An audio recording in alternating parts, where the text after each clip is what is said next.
one of the things I like to do when I'm in the classroom is to get feedback from the kids on parenting, because I do parent workshops. So I'm always trying to find out from kids, what is it that your parents do that, you don't like? What is it that you like? What is it you would do differently if you were a parent?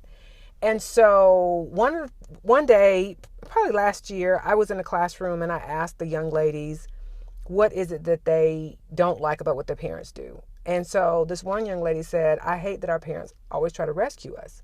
Said, how are we going to ever learn to be an adult if they keep rescuing us and they don't ever let us, do things and learn things on our own?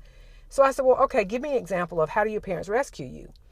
And so the one young lady said, okay, I'll give you an example. She said, if we fail a test at school, she said, why do our parents come and yell at the teacher because we failed the test? She said, we're the ones who failed the test.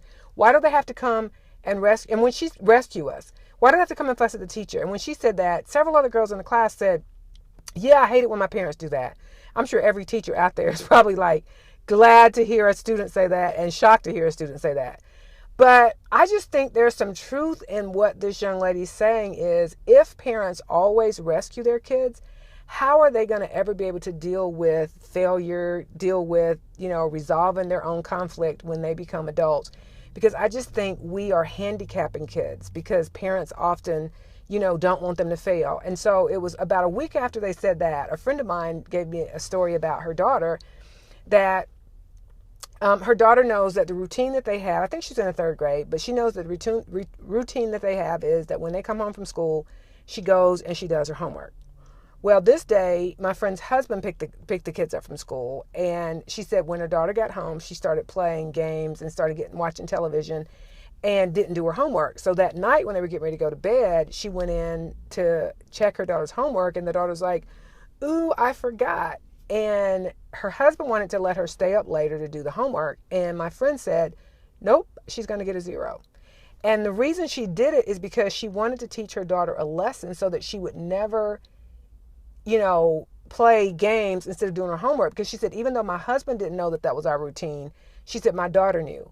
And she said, I know how much it hurts her to fail a grade or a test or to get a 0.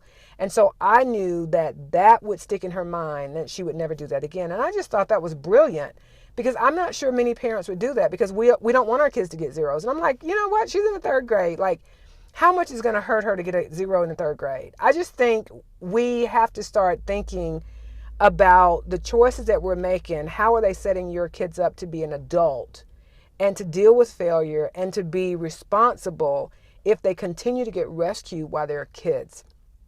It's just something to think about that I just wish you would consider. Until next time.